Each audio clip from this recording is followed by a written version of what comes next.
दोस्तों, लैपटेक्स में आप सभी का बहुत बहुत स्वागत है।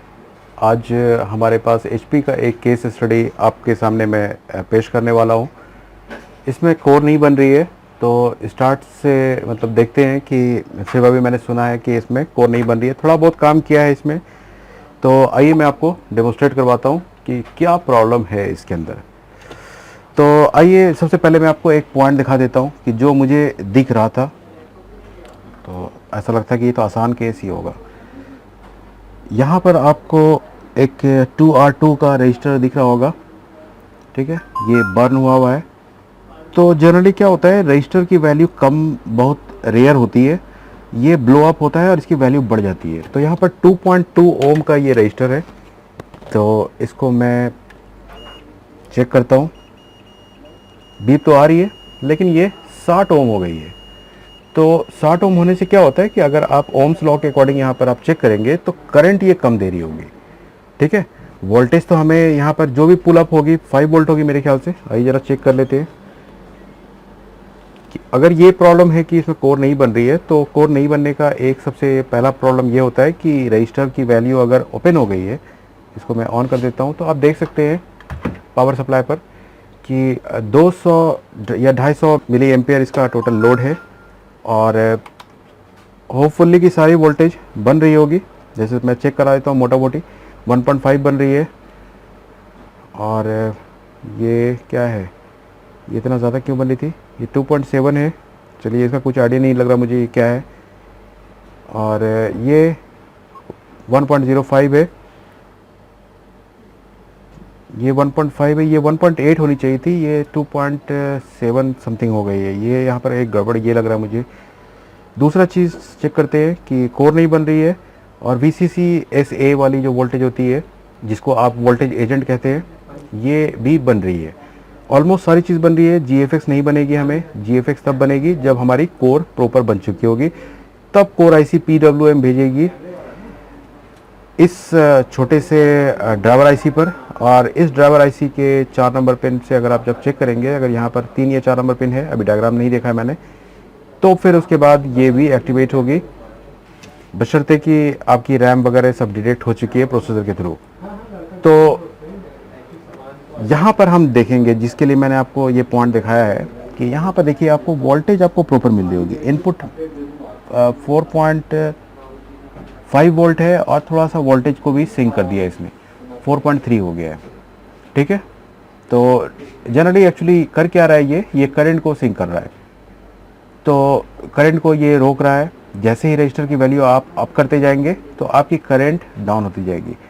तो इसको प्रॉपर करंट नहीं मिल पा रहा है, तो ये VCC या VDD का एरिया होगा, और यहाँ पर ये रजिस्टर की वैल्यू हमें चेंज करनी है। तो आइए मैं इसको पहले चेंज कर देता हूँ। तो किसी भी स्क्रैप बोर्ड से आप निकाल लीजिए। तो यहाँ पर मैंने एक स्क्रैप बोर्ड से 2R2 निकाल लिया है, और मैं इसको चेंज करूँगा।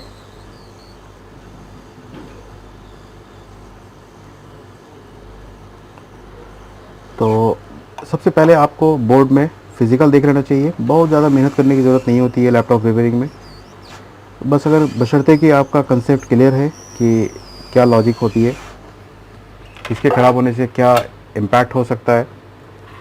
थोड़ा सा क्लीन कर लेते हैं इसे, ठीक है। ये ख़राब वाली निकाल दी मैंने। अब रजिस्टर की वैल्यू सही हो चुकी है। मैं एक बार फिर से यहाँ पर चेक करा देता हूँ आपको। 2.2 ओम की रजिस्टर मैंने यहाँ पर लगाई है, तो ये लास्ट में 2.2 ओम तक आके रुक जाएगा, ठीक है। अब हम इसमें पावर लगाएंगे। पावर लगाया हमने, लाइट तो पहले भी ग्लो हो रही थी, अभी भी ग्लो हो रही है। एम्पेयर ये 200 से 250 के बीच उठा रहा था। अब आप देख सकते हैं, ऐसा लगता है कि डिस्प्ले आ गया है। रैम यहाँ पर लगी भी है, तो हम क्या करते हैं, चेक करते हैं कि क्या डिस्प्ले आ गया है। तो यहाँ पर मैं DSO का USB पॉइंट लगा रहा हूँ ताकि मैं डिस्प्ले देख पाऊँ। तो बहुत ही आसान केस था, और इस तरह का केस अगर आपके पास भी आता है तो नॉर्मली कर लेते हैं, लेकिन करने के बाद आपको ये जानने की ज़रूरत है कि किस वजह से ये प्रॉब्लम आई थी, और क्यों का जवाब ज़रूर ढूंढिए। अगर ये बात जान लेते हैं आप, तो फ्यूचर में काफ़ी आसानी होगी आपके लिए। तो रैम भी लगी हुई है और इनबिल्ट प्रोसेसर है एसओसी स्ट्रक्चर में, और पीसीएच अलग है, और आई5 थर्ड जनरेशन का ये प्रोसेसर है। तो डिस्प्ले नहीं आ रहा है। तो पहले मैं एक बार इसका बायोस कर लेता हूँ, ठीक है। मेरे पास टेस्टेड लिखा हुआ भी बायोस है, क्लीन करके रखा हुआ मेरे पास। मैं एक बार बायोस डाल लेता हूँ। तो जैसा कि आप देख रहे हैं कि इसका मैंने बायोस अभी किया है, ठीक है। और चलिए बायोस करने के बाद आप कंडीशन देखते हैं क्या। तो बायोस मैंने कर दिया है, और करते हुए नहीं दिखाया क्योंकि वो तो एक इजी वर्क है, वो तो आप आराम से करते होंगे, इसमें तो आप एक्सपर्ट है ही, तो इसलिए मैंने आपका टाइम वेस्ट नहीं किया। तो फिर से मैंने ऑन किया है और सेम कंडीशन है। तो मैं यहाँ पर एक चीज़ चेक करना चाहूँगा, इसके लिए मैं डीएसओ लगा रहा हूँ, ठीक है। मैं चेक करना चाह रहा हूँ क्या डी रैम रीसेट वगैरह बन रही है, तो मैं वो चेक करना चाहता हूँ। आप जैसा देख सकते हैं कि पिन नंबर 1 यहाँ पर है, और 10, 20, 30। तो यहाँ पर मैं एक बार इसको फिर से ऑन करना पड़ेगा, जो कि मेरे लिए काफ़ी दिक्कत है ऑन करना, लेकिन चेक तो करना है। फिर से मैंने ऑन किया है। तो डी रैम रीसेट दोनों के लिए सेम होती है, तो मैं बाहर वाले पर चेक कर लेता हूँ। तो ये 30 नंबर पिन है यहाँ पर, और मुझे लग रहा है कि डी रैम रीसेट बन तो रही है, लेकिन डी रैम रीसेट हो रही है कि नहीं हो रही है ये कैसे कंफर्म करेंगे। तो ये देखिए आपको डी रैम रीसेट पर तो वोल्टेज मिल रही है, ठीक है, और फिर ये बंद भी हो जा रहा है। क्या रीज़न रहा होगा जिसकी वजह से ये ऐसा हो रहा है, तो थोड़ा सा इसको अच्छे से डायग्नोस करना पड़ेगा। और एक और पॉइंट मुझे चेक करना है कि GFX बन रहा है कि नहीं बन रहा है। तो आइए इसको भी चेक कर लेते हैं। तो ये GFX की सप्लाई यहाँ पर चेक कर रहा हूँ, ये हमें कुछ नहीं बन रही है। अब इसकी PWM चेक करनी पड़ेगी। कोर तो बन गया है, क्या कोर आईसी ख़राब है या PWM ये जनरेट कर रहा है कि नहीं। यहाँ से ये PWM जनरेट करता है। आपको मैं पॉइंट चेक करा देता हूँ। ये पॉइंट है जहाँ से ये PWM जनरेट करता है। तो PWM नहीं बन रहा है, आप देख सकते हैं। मैं थोड़ा सा डाउन कर देता हूँ। तो PWM नहीं है, सिर्फ वोल्टेज है। और यहाँ पर कुछ गर्म भी हो रहा है, ये एरिया गर्म हो रहा है। चलिए इसको तो बाद में देखेंगे, क्योंकि यहाँ पर कुछ ऐसी चेंज हुई लग रही है। ये वाला पॉइंट चेंज हुआ लग रहा है। तो आइए इसको डायग्नोस करते हैं। तो जैसा कि मैंने आपको बताया था कि बायोस मैंने किया है, तो बायोस से नहीं हुआ। ये एक प्रॉब्लम और हमें मिली कि इसमें ये वाली आईसी जो है, जो 1.8 वोल्ट रेगुलेटर है, ये 1.8 की जगह पर 2.2 वोल्ट ये रिलीज़ कर रहा था। तो यहाँ पर इसकी फीडबैक का एरिया भी ख़राब हो सकता था, और आईसी भी ख़राब हो सकती थी। तो जैसा कि मैंने शुरू में बताया था आपको, थोड़ा सा आईसी हीट हो रही थी। तो मैंने आईसी चेंज किया, तो ये एरिया भी ठीक हो गया। फिर भी डिस्प्ले नहीं आया। डिस्प्ले आने के लिए मैंने इसके DMI एरिया पर काम किया है। तो DMI के एरिया में ये रजिस्टर मैं आपको दिखा देता हूँ। ये रजिस्टर में प्रॉब्लम थी। ये जो रजिस्टर आप देख रहे हैं, ये DMI बायसिंग है, और ये बायसिंग है करंट सेंस करा रही है और सिंक करा रही है करंट को। एक तरफ का ये ग्राउंड है, और ये इधर से यहाँ पर आपको 500 मिली वोल्ट यहाँ पर आपको मिलने वाली है। तो यहाँ पर आपको जो है, अगर रजिस्टर नहीं भी लगी हुई है तो भी आपको यहाँ पर 500 मिली वोल्ट मिलेगा, लगी भी होगी तो भी 500 मिली वोल्ट मिलेगा। लेकिन आपकी करंट यहाँ पर से सिंक करानी है। तो सिंक कराने के लिए इसको ग्राउंड से कनेक्ट होना ज़रूरी होता है। अगर नहीं होगा तो चूँकि ये कम्युनिकेशन जो है, ये CPU और डिस्प्ले के बीच की कम्युनिकेशन होती है। तो DMI तो सबसे लास्ट पॉइंट है।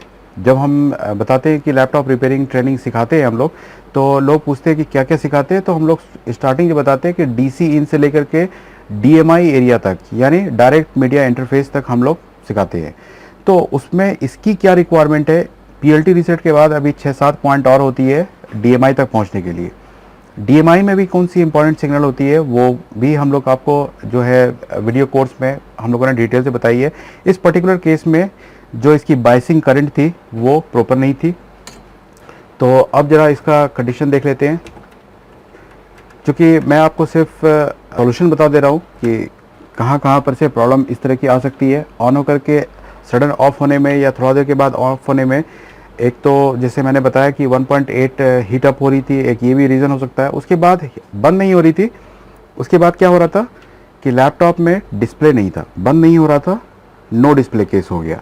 अभी 1.8 में जब प्रॉब्लम थी तो ऑन होकर के कुछ देर के बाद 7-8 सेकंड के बाद ये ऑफ हो जा रहा था। तो अलग अलग तरह की प्रॉब्लम आती है। देखने में तो शुरू में ये लग रहा था कि बहुत ही आसान केस है। देखिए, successfully connected to your computer. शुरू में जब पहली बार देखा और जैसा कि मैंने आपको दिखाया कि यहाँ पर ये जो ब्लो अप हो गया था, तो देखने में तो लग रहा था कि हाँ बस ये रजिस्टर लगाएंगे और आराम से ठीक हो जाएगा। लेकिन ये वैसा इतना आसान केस नहीं था, क्योंकि मुझे भी इसमें आधा घंटा 45 मिनट लग गया है इसको रिपेयर करने में।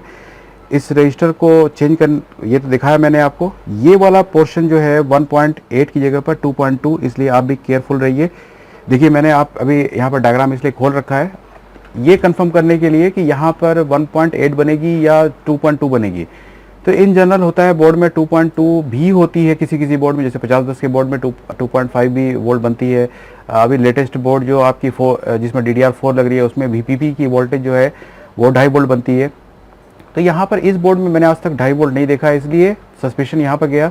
यहाँ पर 2.2 जहाँ पर बन रहा था इसकी जगह पर 1.8 बनना चाहिए था, तो ये आईसी ख़राब थी। हालांकि यहाँ पर ये प्रॉब्लम फीडबैक की वजह से भी आती है। ये फीडबैक अगर आपका ख़राब होता है तो भी ये वोल्टेज को आगे बढ़ा सकती है, घटा सकती है। ये इंटरनल लॉजिक कैसे काम करता है ये हमारे वीडियो में आपको पूरा डिस्क्राइब करके बताया गया है, ठीक है। तो अब आपने तो डिस्प्ले देख लिया, फिर से एक बार मैं कंफर्म करा देता हूँ आपको। तो ये देखिए अब ठीक ठाक ये एम्पियरेज भी ऊपर नीचे हो रहा है, successfully connected to your computer.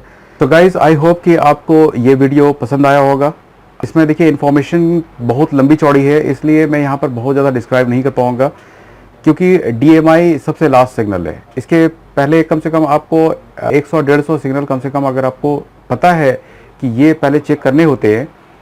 जैसे इसमें SPI का कितना रोल है, जो आपने बायोस की है, बायोस प्रोग्राम के बाद आप CRO से किस तरह से डेटा चेक करते हैं, उसका PCH के पास से कितनी कम्युनिकेशन आपको पहले चेक करनी है CPU से, फिर उसके बाद CPU और RAM के बीच। अगर ये सारी चीज़ अगर क्लियर है तो DMI समझ में आएगा। DMI का सिर्फ मैंने आपको एरिया दिखा दिया कि अगर बाइसिंग करंट अगर उसकी सही नहीं होगी, हालांकि वोल्टेज मिल रही होगी आपको, तो भी आपको डिस्प्ले नहीं आएगा। तो अगर आपको लैपटॉप रिपेयरिंग सीखना है तो आप दिए हुए नंबर पर कॉन्टैक्ट कर सकते हैं।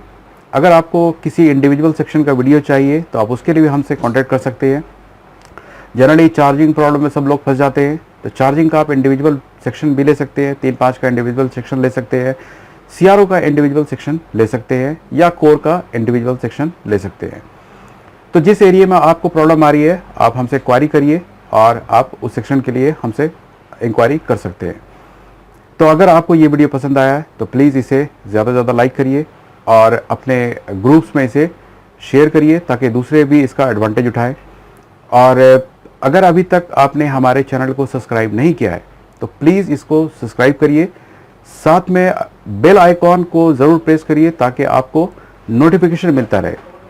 जैसा कि आप भी देख रहे होंगे कि हम लोग हफ्ते में 2 बार वीडियो अपलोड करते हैं, तो इसका नोटिफिकेशन आपको मिल जाए ताकि आप भी अपडेट होते रहे, आपको भी पता चलता रहे कि हाँ इस तरह की भी केस होती है, ऐसे ऐसे भी फंस सकते हैं हम।